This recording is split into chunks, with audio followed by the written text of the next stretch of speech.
హైదరాబాద్ లో గుర్తు తెలియని పదార్థం పేలి ఓ వ్యక్తి అక్కడికక్కడే మృతి చెందాడు. ఇందుకు సంబంధించిన మరింత సమాచారాన్ని మా ప్రతినిధి రమేష్ అడిగి తెలుసుకుందాం.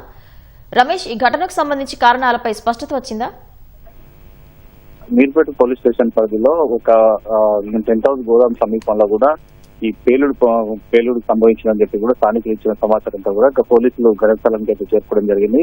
అప్పటికే ఘటన స్థలానికి చేరుకున్న పోలీసులు అక్కడ ఉన్న మృతదేహాన్ని సంబంధించి కూడా ఒక కెమికల్ డబ్బా సంబంధించి తను తీసుకువెళ్తున్నానని ఘటన జరిగిందని చెప్పి కూడా స్థానికులు ఇచ్చిన సమాచారంలో కూడా వివరాలు అయితే సేకరిస్తున్నారు.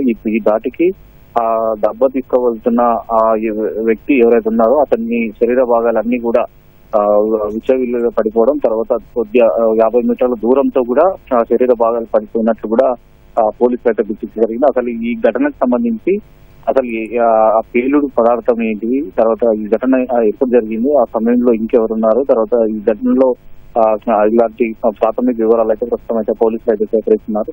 ఇప్పటికే సంవత్సరం అనుకున్న పోలీసులు ఘటనస్థలం చేరుకొని ప్రాథమిక వివరాల ఆధారంగా దర్యాప్తు అయితే ముమ్మడి చేయడం జరిగింది. ఇతను ఎవరైతే చనిపోవడం జరిగిందో అతను ఇటీవల కాలంలోనే కోల్కతా నుంచి హైదరాబాద్ కు వచ్చినట్టు తెలుస్తుంది. కేవలం అంటే ఉపాధి కోసం ఇక్కడికి వచ్చిన తర్వాత ఈ రోజు మధ్యాహ్నం సమయంలో కూడా ఈ ఘటన జరిగినట్లయితే పోలీసులు ప్రాథమికంగా గుర్తించడం జరిగింది. ఈ ఘటన గల కారణాలు ఏది ఉండొచ్చు అని చెప్పి కూడా ఆ పేలుడు పదార్థం ఏంటిది, అసలు ఇంకా తీవ్రత ఎందుకు జరిగిందని దాని మీద కూడా ఒక స్పష్టమైన వివరాలు అయితే పోలీసులు ప్రస్తుతం అయితే స్వీకరిస్తున్నారు. దీనికి సంబంధించి ఇంకా పూర్తి వివరాలు తెలియాలి. దీనిలో కెమికల్ డబ్బా పేలుడుతోనే ఇదంతా జరిగిందా లేదా ఇతర కారణాలు ఏదైనా జరిగిందన్న కోణంలో ప్రస్తుతం అయితే పోలీసు అధికారులు అయితే దర్యాప్తు అయితే చేస్తున్నారు. ధన్యవాదాలు రమేష్.